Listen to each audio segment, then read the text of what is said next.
Hey, good afternoon. Welcome to this week's edition of Artist Alchemy. I'm David Reed, YubaSutterArts&Culture, and our special guest today was going to be actually the interviewer, now changed over to conversation partner, Mr. Alex Cecina, live from Boston. Hey, Alex. Hello, hello, hello. Good to see you. Yeah, we had to kind of shuffle the deck here this afternoon. Originally, we had scheduled our dear friend, Pat Hill, actress, director, arts legend, co-founder of the acting company. Pat took ill, unfortunately. So then we had one of her founding partners, Kurt Schroeder, another part of the acting company family for many, many years. He thought he could, and then he wound up having to cancel at the last minute. So, hey, here you are. You've got me and Alex, and we're going to muddle through and have a conversation about art and culture. So where shall we begin? I'll jump in if I may, Alex, and just say we kind of do a thing at our YubaSutterArts board meetings each month called Art Moments, and we just kind of share any aspect of what we may have experienced the prior month out and about in the arts scene, whether it's a musical event or something even you've watched on TV at home, as we're all pretty much virtual these days. I found out about a musical I had never heard of, which of course Alex knew all about, called it wasn't Five Easy Pieces. That's the Jack Nicholson film. Not quite. It wasn't. It was The Last 5 Years. The Last 5 Years. Thank you. With Anna Kendricks and that other young man who I can never remember. Jeremy Jordans. Jeremy Jordans? Yep. Yeah, okay. And it's really a fun piece. Beautiful musical. I think it was originally played off-Broadway in 2011. It's played all over the country, all over the world. And I never heard of it. I mean, I'm try to keep connected with these kinds of things.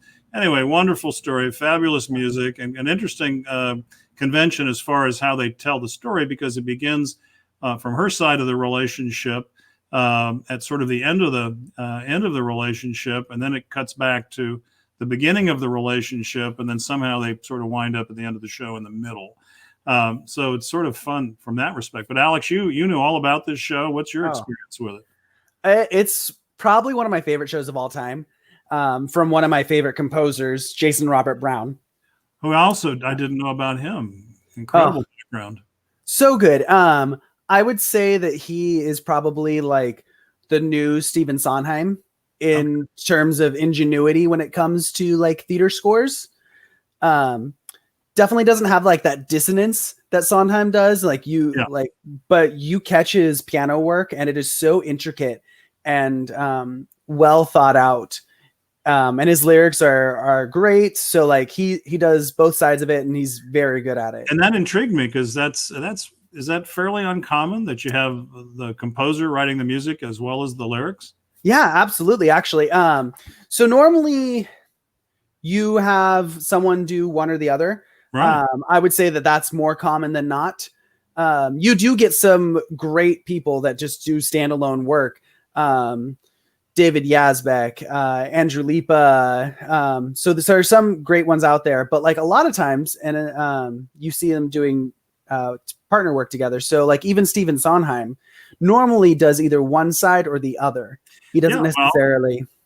West Side Story with Leonard Bernstein, one of the great examples. Talk about an A-team bringing in an incredible show. Yeah. Well, funny story about West Side Story. It's they actually all hated each other with a deep burning passion. Really? Yeah. Bernstein and Sondheim got along pretty well together, but like the rest of the creative team really didn't care for each other. Oh, I had no idea. Yeah. So they vowed to never work again together after that. And they were true to their word, I gather? Yeah, they were true to their word. But like each went on to do great things in their own respect. Sure. So, and it wasn't a successful show on Broadway, actually, either. It wasn't popular until it became a movie. I was going to say, I wonder how the movie did back in the day. The movie made it popular. Okay. So when it was actually on Broadway, it did okay. It got some fairly just like bland reviews. But when it eventually became a movie, people just fell in love. And I remember as a kid listening to the soundtrack for the hot parts, those couple of naughty words that are part of the libretto. So yep, that's very true. Great source material, Shakespeare. turned into a musical. It's been done and never. Oh yeah. Well, we can talk about so many musicals turned shit from Shakespeare, you know. So there's Kenneth Branagh did a musical version of Love's Labor's Lost. Now that you mention it, yeah, that's a pretty obscure one to begin with, and it's a fun show. I think it's probably more fun than the original, but yeah, lots of great things. Oh yeah, so many people know them too, like Kiss Me Kate, obviously based off Taming of the Shrew. Yeah. There's I think there's one that might be kind of a stretch, you know, but hey. Yeah. Well, those ones hold up so well as plays, though, you know. Yeah, that's true. So I think they just stuck with those when it comes to that. So comedy is so what's the word? Ephemeral. It's more. It's versatile. It's rooted in the time it's written, and we lose a lot. Tragedy seems to be more universal, I guess. That's true. Yeah. So true. Well, I heard about this show because our friend Julian from Rise Up Performing Arts Group had contacted me this week, and he's working on ways to, since most of his programming now is virtual. This is a performing arts education group here locally in Yuba-Sutter for young people. He's worked with us and worked with others in the community, but he was trying to do a virtual fundraiser based on tell me again the title. God, why do I struggle? The last 5 years. I want to say 5 years later. The last 5 years. And so that's what called it to my attention. I'm so glad we had that conversation about it. So yeah, it's a great show. So much as you know, and you're back in Boston, everything's closed down there. So forget about you doing any tryouts for anything. And of course, same as here. Have you heard anything there about opening up or? So when it comes to theater, I'm pretty sure everything's going to be closed down for the year. The reason being is Broadway actually just announced that they will be shutting down production for the entire year. So that's official. Okay. Yeah, that's official. And actually some kind of shocking news on that end a little bit is that Actors Equity, the actors union, actually sent out a press release to the general press before they actually informed the members of Actors Equity that they would be shutting down for the year. Yeah, so that caused a little bit of a tiff and a rift. Well, the economic impact. I mean, I read every day. I'm on either on a webinar about the impact on the creative community in the country, or reading emails from different organizations that we partner with, and it's just devastating, up in the billions of dollars out of actors and technicians, and plus, I mean, the business aspect, just the business owners, the theater owners, and all of that, and let alone, and then the you watch a TV series, and all of a sudden, like I was watching Blacklist, the last. Don't hold that against me. I love James Spader. Come on. But we're watching the last episode, and I'd heard about it, but half of the episode had to be animated just to fill in the storyline so they could actually complete the season. I think it was season 7. So wow. And it worked, totally worked. It was kind of cool. But other shows, they just like Billions, boom, they end, and that's it until they reopen the studio system and get back to filming. It's just crazy. Absolutely. Far beyond anything we've imagined when this all started back in March. Yeah. Oh, definitely. So many crazy things have actually come out of not only coronavirus, but the Black Lives Matter movement for theater recently. So one of the big topics that was on the theater chat for a while, because on Twitter, I either follow different Dungeons and Dragons people or theater people or political activists. And so my feed is quite varied. But one of the big topic points for a little bit was the fact that people found out that one of the main theater owners is actively a giant Trump supporter. And that's not necessarily a big selling point for many theater people. Yeah. So a lot of them actually signed a petition and said that they would no longer work in that theater or support that person. So there's been big that on that end. People found out that There's a big movement right now to increase the visibility of Black actors, Black playwrights, Black producers, just in people of color in general, because the Great White Way has stayed the Great White Way. So they're actually talking about changing the name of Broadway too. Oh, I hadn't heard that one. Wow. Yeah, that's right. Because I heard the Great White Way. Sure, it's the Great White Way, and it's been that way since the 40s, probably a little bit earlier. And the stereotype viewpoint has always been that whether it's Hollywood or Broadway, the creative scene is so open-minded, so liberal, so progressive. Not necessarily true. No. Not certainly haven't done as much as it could have done, that whole industry over the years. So all the more important that we take time now to recognize these great artists and I don't know, make amends doesn't sound right, but just be more open and more inclusive. People say, oh, you're just being politically correct. I think we're just doing what's right and recognizing a lot of talented people who have been overlooked for the wrong reason. Yeah, and I think it comes to an unconscious bias that we kind of have. It's not necessarily that we went out of our way to disregard these things.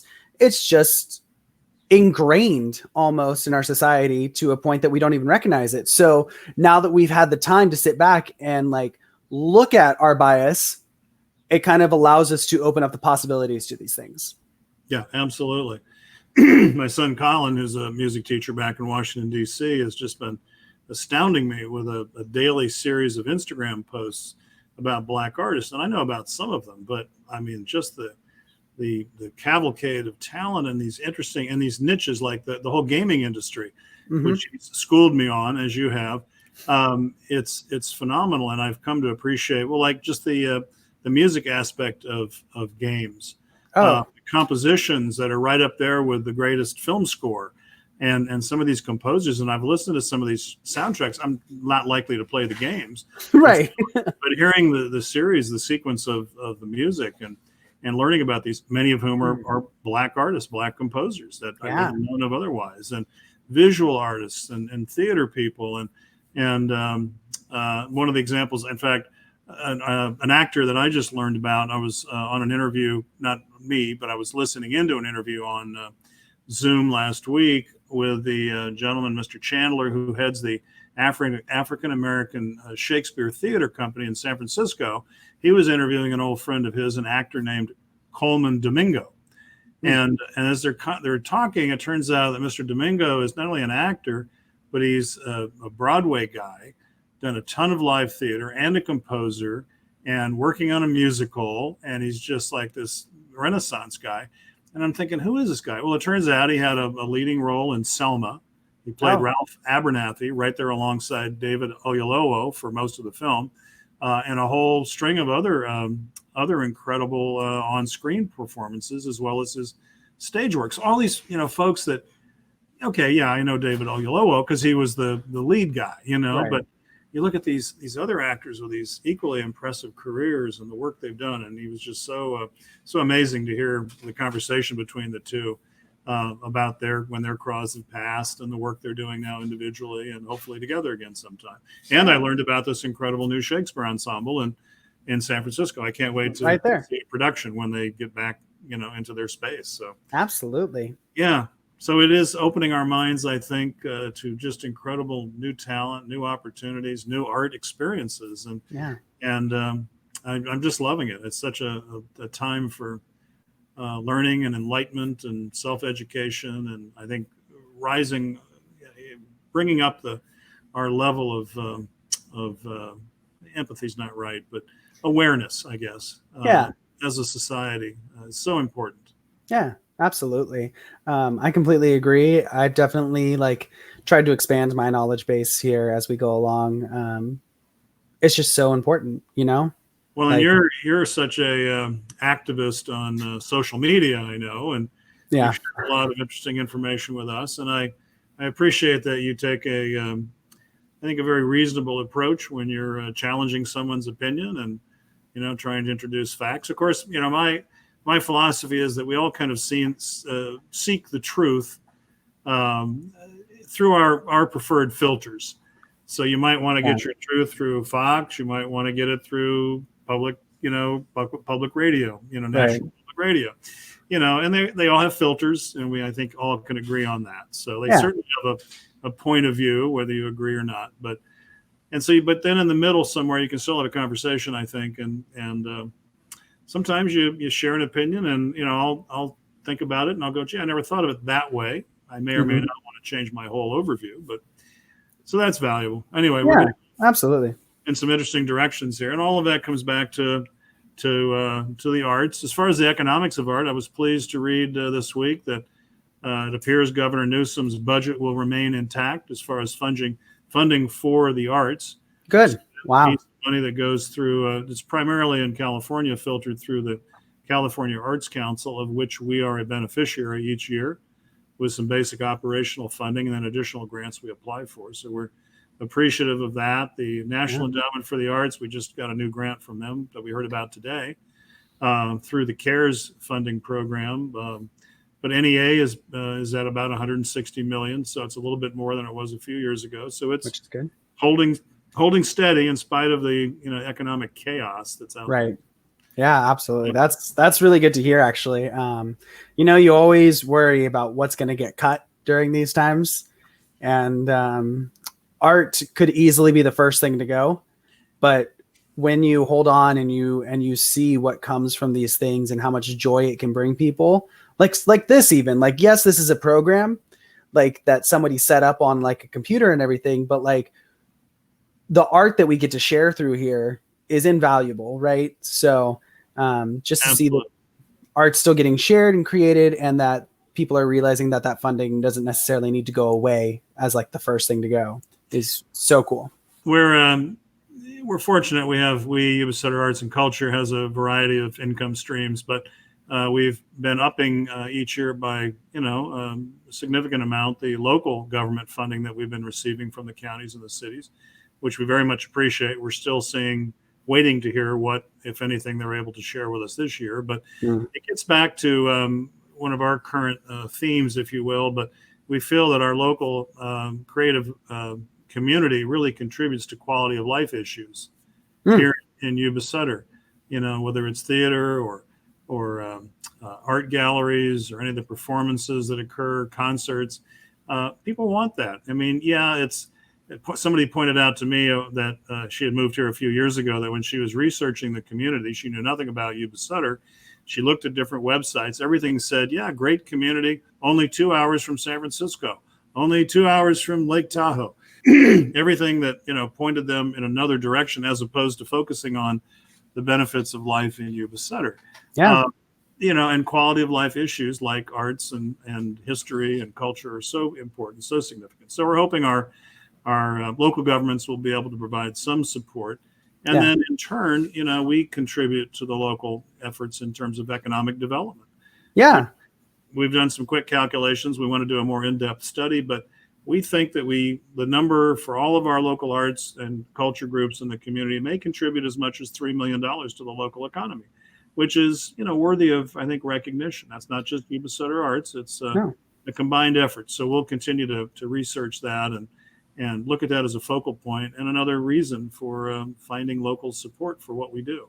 Well, absolutely. So when I grew up in the community, I would say that arts, obviously as an artist, arts were my major focus and what I was doing in the community. So, but like there was something constantly going on year round that needed arts filling in, whether it was at way off Broadway where we practiced for months on end to get ready for that, or the cultural celebration, which brought in huge groups and different cultures in our own little community. Celebrating what we have here. That diversity is one of the great assets that we have. Sure. Right. It's so amazing what we have here, and like so much talent, so much willingness to participate, and like those huge events like just generate excitement. People like plan for these things for the entire year. It's like one of the big things that they go and do.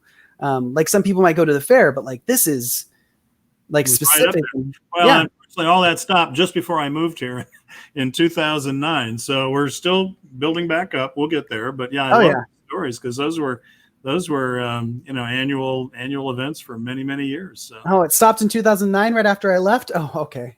Right after I got here, kind of rock bottom. The economy tanked, and we were all struggling. It was a great time to buy a house here, so here I am, and we're building back up. I think we've made some great progress. Lots of groups in the community are doing so many good things.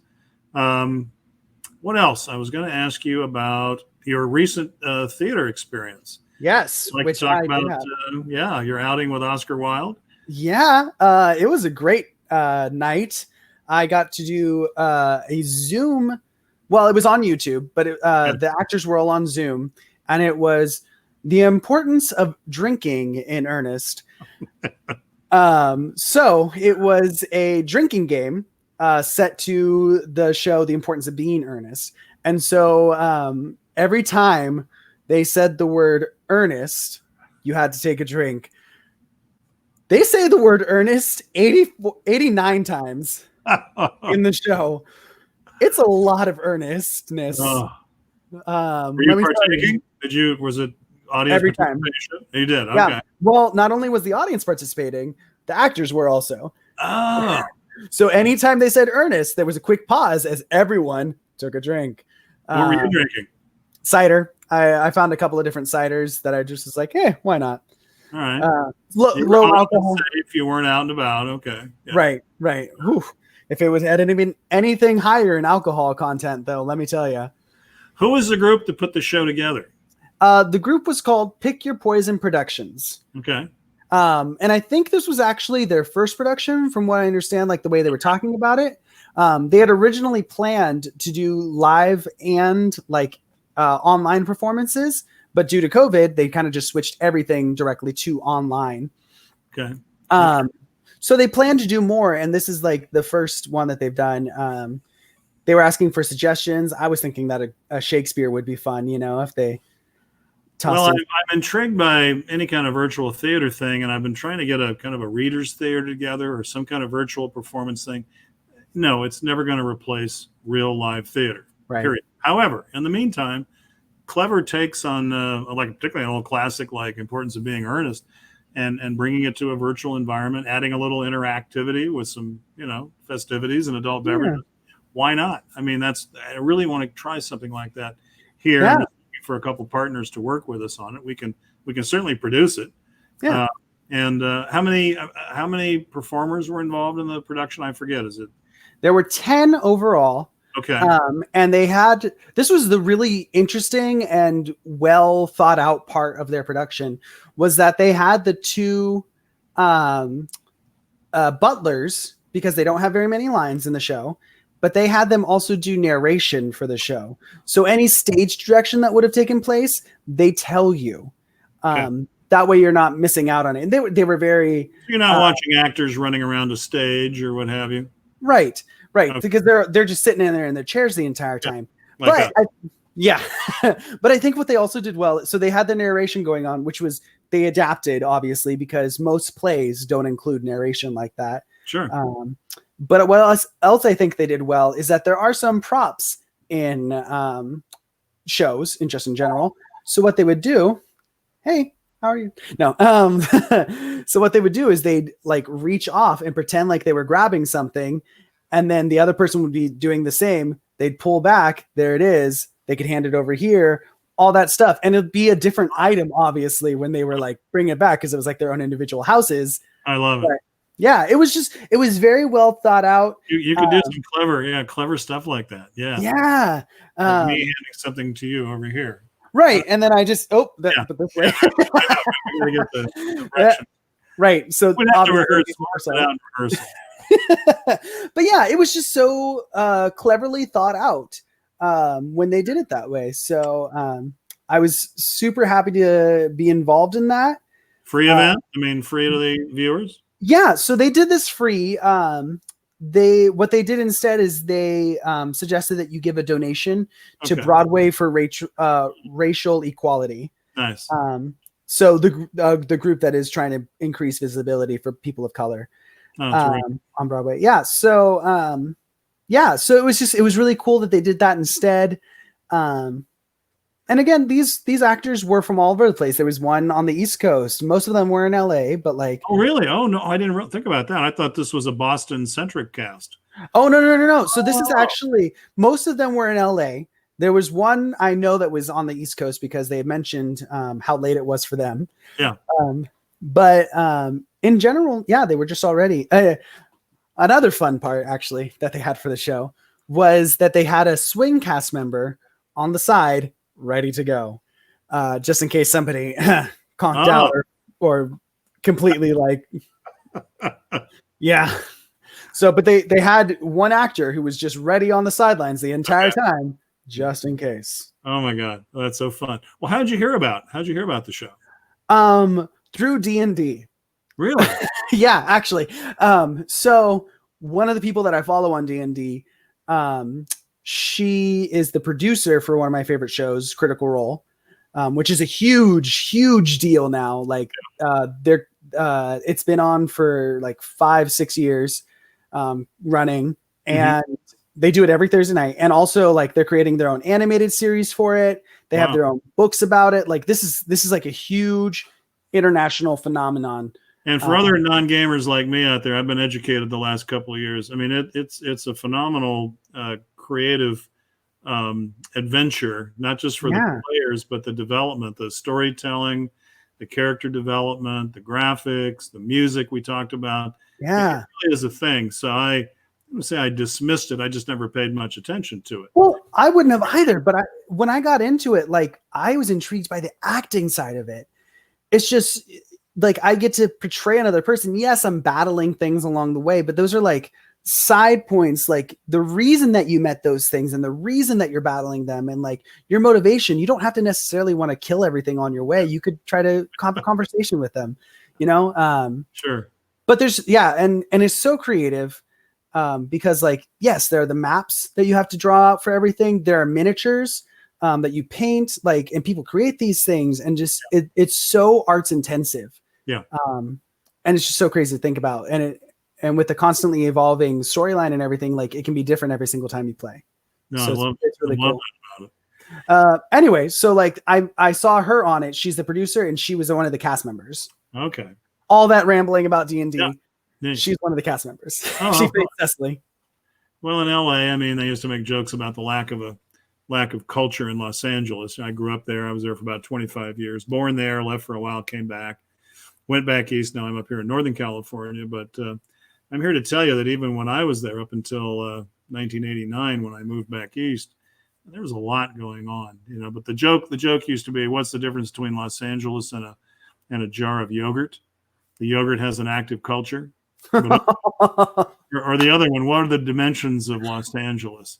Well, it's about 30 miles long and 20 miles wide and a quarter of an inch deep. Oh, I know, broke my heart. But not true. LA is a real hotbed of creativity across all genres, not just, you know, kind of the home of to a great extent of the film and TV industry, but many other great things go on there. The museums that keep popping up. Anyway, so much. Absolutely. I'm a little too congested for me these days. I'm kind of liking YubaSutter traffic. Now that I'm not commuting at all. But speaking of alcohol and theater, we should also mention, we'd be remiss if we didn't touch on a real theater event that we attended when we came to visit you in Boston. And I don't know, I keep struggling with this. Was that February, early March? Early March, right before COVID. Before the shutdown, that's right. And you took us out to a wonderful theater experience called Drunken Shakespeare. Is that right? Drunken Shakespeare, yep. Shakespeare, yeah. Why don't you describe that experience for us? It was, and this was live in person, and it was just great fun. Yeah. So Drunk Shakespeare, these guys are very well-trained Shakespearean actors. Yep. Like, they do Shakespeare well. I want to lay that out before we get into anything else. They do it well. Yes. The caveat to all of this is that one of the actors every night, a different actor every night, will get completely shit-faced. Oh, it's shit-faced Shakespeare. There it is. Alliteration. That's right. Not drunk. I said like Drunk Shakespeare. Down the path. I said yes and. But it's shit-faced Shakespeare. 5 years later, the last 5 years.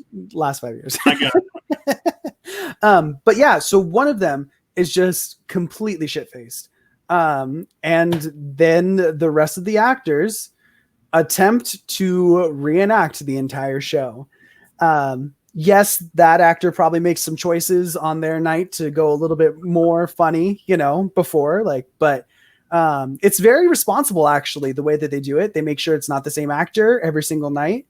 So it's a different one. And mixed it up, yeah. And which is great, because then if you go another time, it's a completely different show.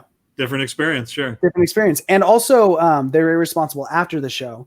They stay for an hour after to make sure that the person sobers up and doesn't leave. And they also do notes and everything during that time. So it's a very well thought out and produced show. We saw their production of Midsummer Night's Dream. Yes, that's the one that we saw. Great fun. Oh, so good. And it really, you got to, doing live theater, a little bit I did back in the day, you've really got to be on your toes anyway. But then to have, that variable thrown in with an actor, and who knows where that person's going to go. Well, he killed. Really got to pay attention. He killed probably 3 of the characters. Right. And they just said yes. The original, but what the heck? Right. But again, they just went along with it.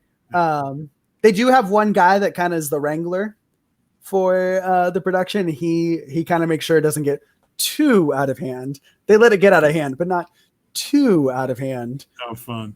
And that's been going on for a while there, right? That was a great space they were in. Yeah. The audience could, you could buy drinks on the way in, take your seat, and wonderful space. Yeah, and they use the space for other things too. It's they do comedy shows down there. They have like little one acts that come through and do stuff there. So it's a good space, and just altogether well thought out. Great fun. Oh, yeah.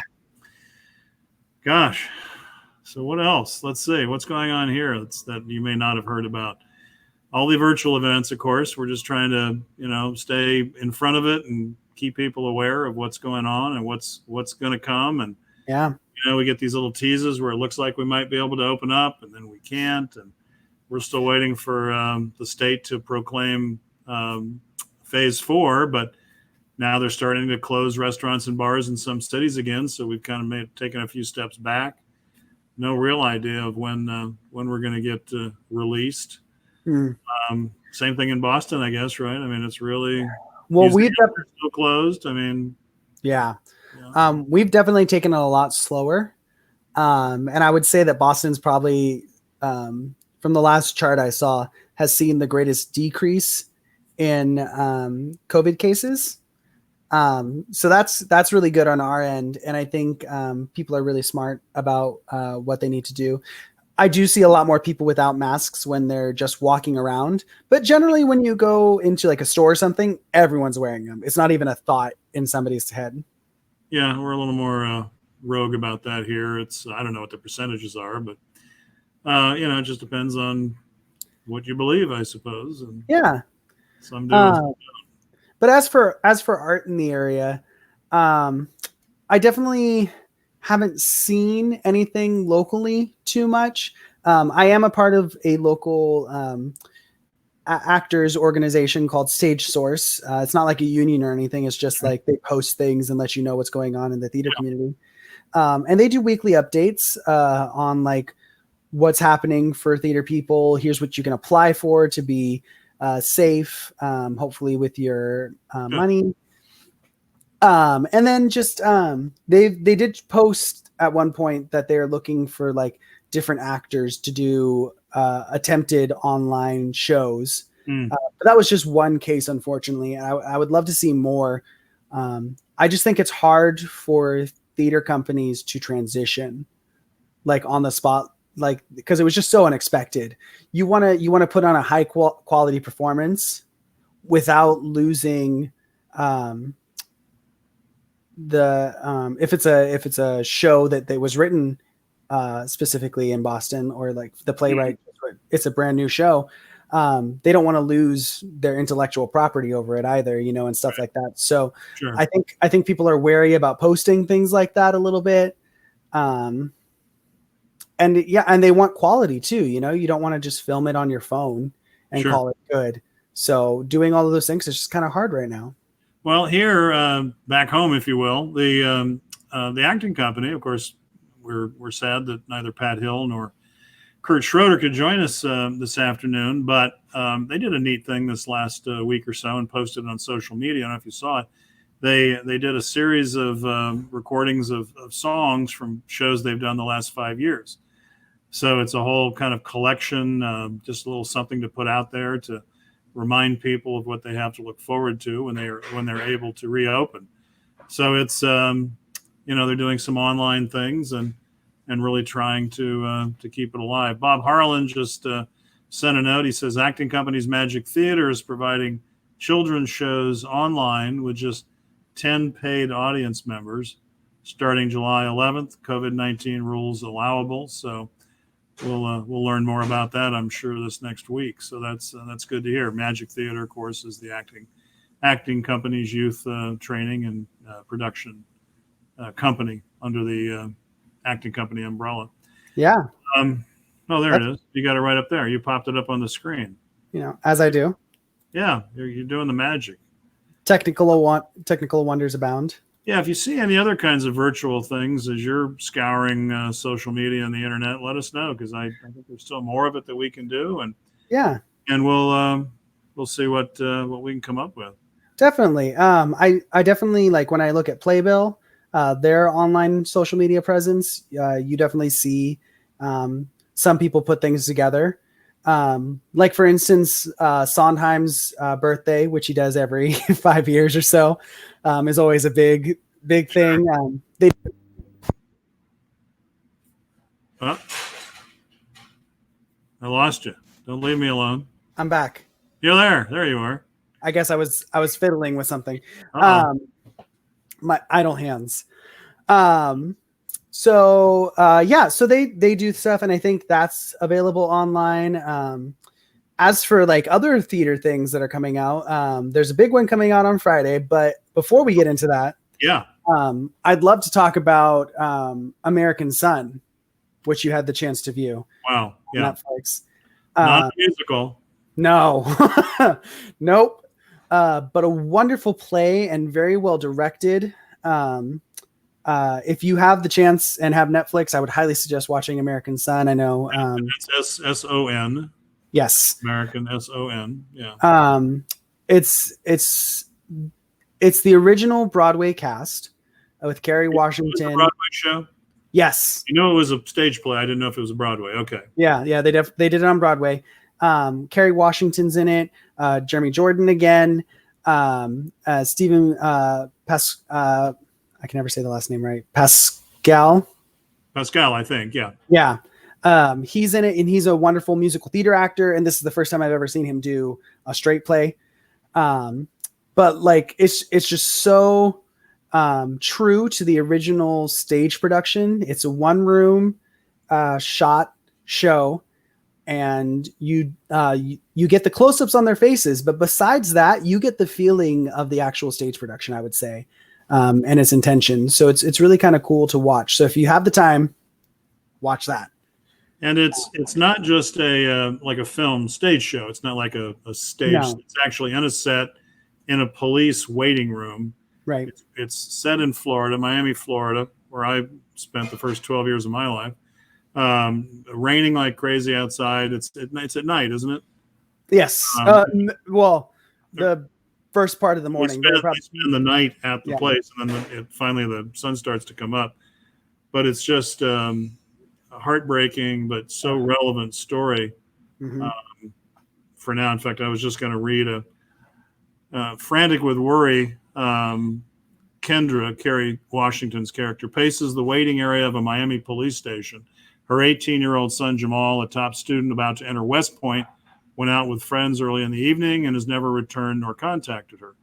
She waits for her estranged husband, Scott, Stephen Pasquale. Kendra is interviewed by Officer Paul Larkin, Jeremy Jordan, who assures her that his questions about whether Jamal has priors, a street name, or gold teeth are strictly protocol and not racist. And it devolves from there. Larkin suddenly discloses new details regarding Jamal's whereabouts when Scott arrives, the husband, not initially realizing that this white FBI agent, her husband, is Jamal's father. Anyway, it's just it'll blow up all of your preconceived notions about race relations, and if you have any, and just make you look at it a little differently. Yeah, definitely such a good show. Highly suggested. Terrific 90 minutes, and entertaining may not be the right word, but it's thought-provoking and absolutely riveting with these actors at the top of their game, sharing this art that's so timely and relevant and important, I think, for us to see. So thank you for that great recommendation, Alex. Absolutely. You need a weekly show just talking about, what's new in the theater world or film world, and you ought to see this. But that's kind of what this is about, I think. Hopefully people come away from these kinds of things, these conversations that we're trying to have each week, and maybe they'll say, oh, what about that piece of music I didn't know about? Let me look it up, or maybe I'll check out that film or that play or whatever. Absolutely. Yeah, I definitely think that's from me watching them from the backstage area. I hear so much, and I'm like, oh, didn't know that. Hey, a little bit of additional news here locally on the theater scene. We talked about this some the other day, but I know you trained early on at Faith Christian School with the great the great Paul Demerit. His son, Matt Demerit, we understand, is coming back to town, or maybe he still lives here, but he's going to take over the theater production responsibilities and teaching role at Marysville Charter Academy for the Arts. Yeah. Taking over for Wendy Marks, who retired this last year. So we're going to have another Demerit in town teaching theater to young people. So we're excited to meet him and see what he's got. I have a long history with Matt, actually. I don't know if you knew him or not. I know you worked with his dad. Yeah. We know each other pretty well. I originally worked with Matt when I was probably about 10, or probably a little bit earlier, I would say, doing Midsummer Night's Dream. Wow. At the gazebo on Ellis Lake. Oh, yeah, that was part of that production. I've heard about it. Oh, my God. It was my favorite as a kid because it was like an entire Renaissance fair out there. Oh, man. And the performance was so much fun. But I got to be one of the little fairies that just kind of ran around the entire time. I don't think I actually had too much stage blocking besides running around, much to Foster McManus's dismay. Did Foster direct? Yes. Okay. Yeah. And Matt was Puck. Oh, how fun. A wonderful, wonderful Puck. I remember his acting at the time, actually. I think he was probably a big inspiration for me early on in theater, just like watching as an actor, not necessarily teaching me wise, but like I watched him and I was like, that's cool. Oh, neat. Yeah. So I did that with him. And then he was also director for Faith Christian Summer Drama. He was. Okay. So he actually worked at the school also. Nice. Yeah. So the summer drama program, he was one of the directors, and I got to work with him in that capacity also in that he taught me. Okay. So that was really cool. I think we probably did The Secret Garden together, Wizard of Oz. He might have even done The Hobbit. It was like, it was wonderful. So working with Matt was great. I know when I was in high school, we got to go down and see his theater group in San Jose that he worked with. At this beautiful, beautiful school. And then I know he's taught at Natomas Charter Academy, I believe. He's been at Natomas, I think. Yeah. And I believe while he was teaching in Natomas, he moved back up here to the YubaSutter area. So, I'm excited to have him back in the YubaSutter community. I definitely think a Demerit needs to be in theater somewhere around here. I think it's a legacy at this point. Absolutely. And I did to meet him and see how we might be able to collaborate. Yeah, and I think Matt's a wonderful director. I remember his working with him and seeing his work down in San Jose. It was absolutely stunning. So I can't wait to see what he does. Excellent. That's such a great institution, MCAA. We're so fortunate to have it in the community for those art-centric students out there who just, we work with their visual arts department and some of the folks in the music department. In fact, this year's winner of the Congressional Art Award program went to Amelia Villagomez, who's just graduated. She was a senior art student at MCAA. So we're excited to have a local celebrity. Her work's going to hang in Washington, D.C. and the congressman's office. So that's kind of a neat accolade to add to your resume. So. Yeah, that's really cool.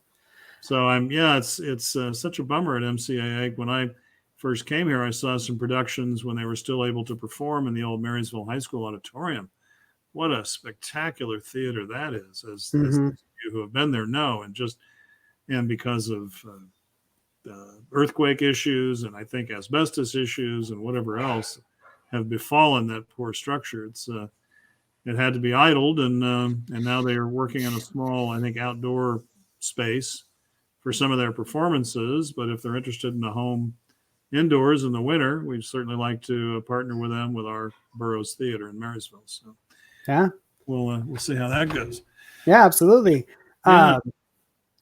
But yeah, getting back to TV and movie stuff in theater, a big news.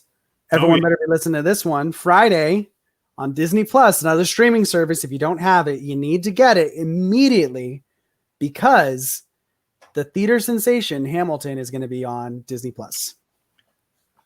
Do you know anything about the production? I think I heard it was done a couple of years ago. Was still on Broadway, the original run, or it's not going to stop? Okay. It literally will run forever, just like Lion King. It's still going. Okay. Oh yeah. This is a show that will not end. Okay. People will come to see this for years and years and years. Once it reopens. Yeah, right. Until then, if you have Disney Plus, you can watch it on there, which I'm very excited about. It has the original Broadway cast, and they filmed it on stage, so you actually are watching the stage production. But multi-camera, so it's got production values. Yeah. But it's all they did make it PG-13 so they can have it on Disney Plus and so the original, it would have been if it was technically it would have been R technically. Oh, it was okay. Yeah, they dropped the F-bomb more than once. Okay. So that automatically puts it over to an R rating. But they cut them out. They gave 2 F words about it, and they cut out 2 of them out of the 3. So right. Sounds like a good call. That'll open up that show to a lot of us who have never seen the whole production. So yeah, I mean, I've listened to the soundtrack for ages, but to be able to watch the production is going to be great. Very exciting. Very exciting. Let's see what else here locally that's going on. Sutter Theater is quickly coming together. A big pot of money came in a while back, and that's allowing the folks there at SPA, the Sutter Performing Arts Association, to move forward with finishing up the bathrooms, the lobby, the concession area, and then also the bar in the lobby. So it may not pay for all of the equipment needed to fully operate all of the snacks and beverages, but it'll be ready for prime time, and we can get rid of the porta-john there finally and give people some creature comforts as we begin planning for programs next year. Absolutely. That sounds great. I've been so excited ever since they adopted that project, honestly. It's been going on forever. It's a real labor of love for Terry Tomlinson and her team and everybody else that's been involved. And we're hoping we can help out and, get that back half going someday, the proscenium stage. Yeah, absolutely. I think that's what we're missing right now. That's what we had with the Marysville Auditorium for so long, is that giant proscenium stage. Yeah. And we put on so many good productions there that like to did you do shows there as well? You must have, right? Well, thanks to you. You just sent me that link to the show Oliver that I did. Oh, was that on stage there? Oh, I didn't. That's on that stage. From that old VHS tape that I had digitized. Yeah. Yeah. Oh so my God, I gotta watch the whole thing. Yeah. So that's on that stage. I did Anne of Green Gables on that stage. Oh. I don't remember much about that show. I'm pretty sure Pat directed it. And then the only thing I do remember is that I was supposed to spit out the root that makes root beers. What is it? Sarsaparilla? Is that the root? Or yeah, sounds right. Yeah. Yeah. Anyway, I was supposed to spit that out into somebody's hand, the teacher's hand, in one of my scenes. And I remember I got to spit out a prune into their hand every night. And that was the highlight of my show. So, that was fun. But yeah, and MCA did so many shows there. Jackie's Dance Expressions used to hold their showcases there every single time. It's a big stage, big playing space. Well, yeah, and it's so deep. It was so nice for them to be able to use that space like that. So yeah, I think what the community is missing is that space again, because it was so well utilized when it was open. So to see the Sutter Theater open again like that would be such a blessing. Get the black box done. That'll provide a little bit of revenue, we hope. Enable us to find maybe some grant money, and then slowly start to work on that back half, which has that big, wonderful proscenium. Well, if you're looking for a show for that black box, the last 5 years is only 2 people. Hey, that's right. Hey, good deal. Any interest? We'll fine. Don't quit your day job, but we'll let you know. I mean, it's not like I don't know the entire show by heart already. So, okay. All right. Wink, wink. I'll do both parts. Any leading? Oh, you'll do both. All right, come on. Victor, Victoria. Yeah.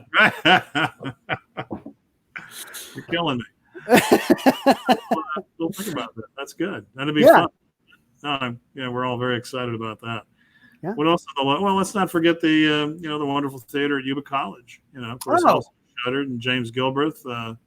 He was also willing to come on the show today. I got to get back to him and get him scheduled for July or August. Definitely. Great work out there, and so nice to have a full-time theater teacher again at Yuba College. I wish more people went out to that theater. It is a beautiful space. It is a absolutely wonderful space. The remodel was done just before I got to town. I remember hearing people talk about how it was, and I've only known it in its current configuration, and it's just a beautiful, beautiful space. And Joseph started running the technical. I met Joseph before I met anybody else involved at Yuba College, and he does a great job, and it's just wonderful, wonderful space. Great technical mind working with him in past shows. The big show that I did there was Sweeney Todd, and that was a lot of fun. So, with what group was that? That was Yuba College. Oh, it was. Okay. Yep. Who directed? I don't remember his name. It was the theater director from up in Chico at the time, actually. Okay, so it wasn't David Wheeler. No, he had actually just left. Oh yeah, I retired. Okay. I got to take one class from him before we left. I remember what I learned from him the most was that Chekhov was his favorite. Well, he just did The Seagull at the acting company 2 years ago with our good friend, the dear departed Richard Foote. So. Yeah, that was his big one. He kept pushing the seagull and the cherry orchard. Cherry Orchard, yeah. He was scheduled to do Eugene O'Neill, Wilderness, which is, I think, O'Neill's only comedy. He's, Long Day's Journey into Night and all these other incredible shows. I did an obscure O'Neill way back when called A Touch of the Poet and played the lead Cornelius Melody. But, O'Neill's pretty heavy stuff most of the time. So, Wilderness, I was looking forward to it, but of course it got shut down along with everything else, unfortunately. So, hopefully it'll get revived when it's we hit phase 4 finally. But Jay, where is the time gone? What do we want to wrap up with? What else can we touch on? Just all this pent up art energy. I feel like we've got these grant programs coming in. We're well funded. We'll do our virtual thing, but we've got a number of projects in the queue. I know at YubaSutterArts, we're particularly anxious to get back into the classrooms. We had a number of projects suspended, like our field trips program. We were able to get a bunch of students from Yuba City High School down to LA in January for a field trip to the Getty Museums. We had others scheduled for Live Oak High School and Marysville High School to Sacramento and San Francisco. And that all got shut down. And our Jump Starts program for at-risk youth, we had to suspend that. Yuba Water Agency, our Learning Science Through Art program with Dee Dee Cordell and her team. And it's just like we're ready to go. Right. But we'll keep doing this. Yeah. Well, once you'll get it all out eventually here, it'll all come back together here. That's just how it's going to work. Oh.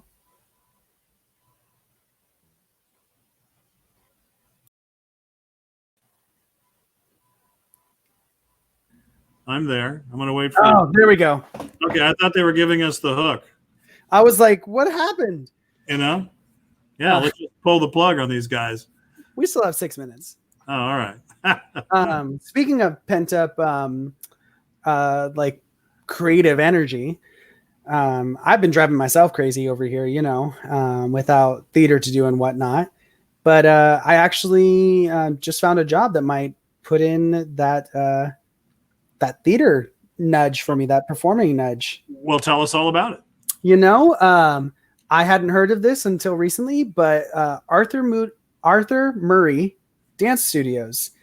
They do ballroom dancing, and that's a huge passion of mine.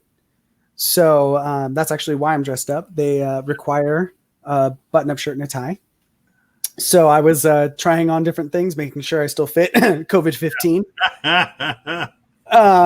But yeah, I'll be able to hopefully be able to do that here soon, and get that creative side of me working again and feel passionate about it. So I'm super excited to get into that. And it's so funny because you'd never heard of Arthur Murray Dance Studios. I mean, they've been around I looked them up, 70 some years.